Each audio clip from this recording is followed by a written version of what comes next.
علماء لرد الكفر وتشريح الإسلام، والصلاة والسلام على سيدنا محمد وآله وأصحابه الكرام. أما بعد، فأعوذ بالله من الشيطان الرجيم. بسم الله الرحمن الرحيم. إنما يخشى الله من عباده العلماء. وقال النبي صلى الله عليه وسلم: العلماء ورثة الأنبياء. صدق اللہ العظیم. میں انقلاب پسندوں کے اس قبیل سے ہوں، میں انقلاب پسندوں کے اس قبیل سے ہوں جو راہ حق پہ ڈٹ گیا اسی لشکر قلیل سے ہوں. میں یوں ہی دستو گریباں نہیں زمانے سے، میں جس جگہ پہ کھڑا ہوں کسی دلیل سے ہوں.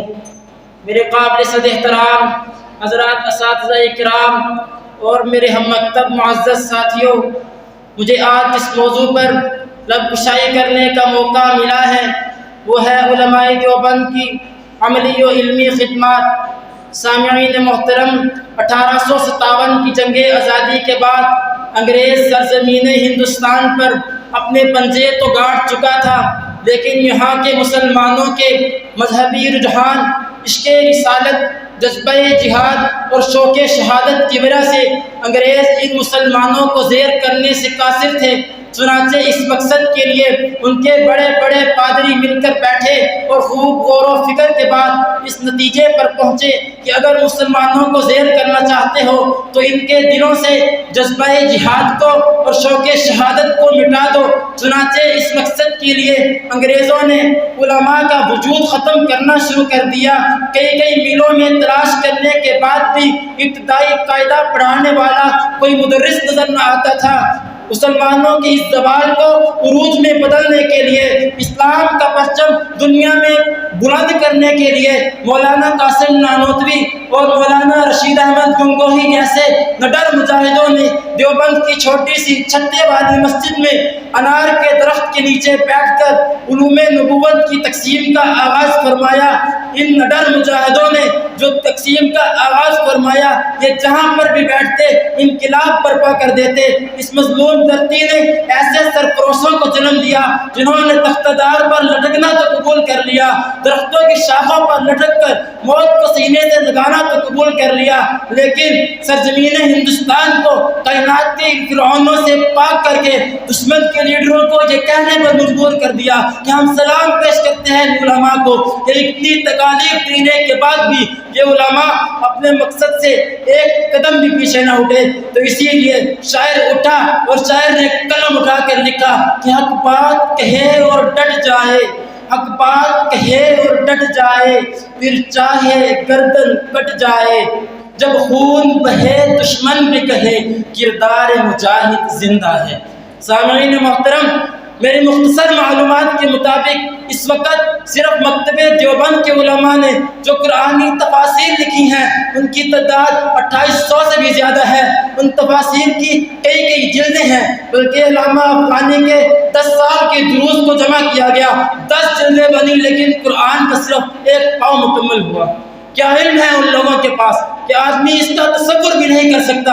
اسی لیے میں کہتا ہوں کہ علم کے میدان میں ایک گنگوہی جیسا فقیہ پیش کرو، علم کے میدان میں ایک مفتی عزیز الرحمان دہلوی جیسا فقیہ پیش کرو، ایک مفتی کفایت اللہ جیسا فقیہ پیش کرو، ایک مولانا محمد شفیع جیسا فقیہ پیش کرو کہ جو اپنے اپنے میدان میں فقاہت کے امام اور مجتہد تھے کہ بڑے بڑے لوگوں نے ان کے سامنے گھٹنے ٹیکے. حضرت شیخ الہند رحمۃ اللہ علیہ، ان سے کسی نے سوال کیا کہ حضرت آپ اتنے بڑے علامہ ہیں لیکن ہم نے آپ کی کوئی تصنیف تو نہیں دیکھی. حضرت نے فرمایا میاں میری تو ہر میدان میں تفسیر موجود ہے، اگر تم قرآن کی تفسیر میں میری کوئی تصنیف دیکھنا چاہتے ہو تو میرے شاگرد شبیر احمد عثمانی کو دیکھ لو، اگر علم حدیث میں میری کوئی تصنیف دیکھنا چاہتے ہو تو میرے شاگرد انور شاہ کو دیکھ لو، اگر فقہ میں میری کوئی تصنیف دیکھنا چاہتے ہو تو میرے شاگرد عزیز الرحمان اور کفایت اللہ کو دیکھ لو، اگر سیاست میں میری کوئی تصنیف دیکھنا چاہتے ہو تو میرے شاگرد شاگرد عبید اللہ صدیق کو دیکھ لو، اگر تاریخ میں میری کوئی تصدیق دیکھنا چاہتے ہو تو میرے ایک ہی شاگرد تصوف کے امام حکیم الامت اشرف علی تھانوی کو دیکھ لو، اگر میرے تدبر و حوصلے کو دیکھنا چاہتے ہو تو میرے حسین احمد مدنی کو دیکھ لو، اگر میری دعوت و تبلیغ کو دیکھنا چاہتے ہو تو میرے الیاس کو دیکھ لو۔ میں کہتا ہوں کہ تاریخ نے دو انسان ایسے پیش کیے ہیں جن کے شاگردوں کی مثال دنیا نہ آج تک پیش کر سکی ہے نہ قیامت تک پیش کر سکے گی۔ پہلے دور میں امام اعظم ابو حنیفہ تھے جن کے شاگردوں کی مثال دنیا آج تک نہ پیش کر سکی۔ اس دور میں شیخ الہند رحمۃ اللہ علیہ ہیں جن کے شاگردوں کی مثال دنیا نہ آج تک پیش کر سکی ہے نہ پیش کر سکے گی۔ میں آخر میں آپ سب کو یہ پیغام دینا چاہتا ہوں کہ کبھی باطل کے لیے سر نہ جھکائے رکھنا، کبھی باطل کے لیے سر نہ جھکائے رکھنا، یہ تو اسلاف کی راہیں ہیں انہیں خوب سجائے رکھنا۔ آؤ اسلاف کے خوابوں کی یوں تعبیر لکھے، جلے چراغ لہو سے تو بھی جلائے رکھنا۔ وما علینا الا البلاغ۔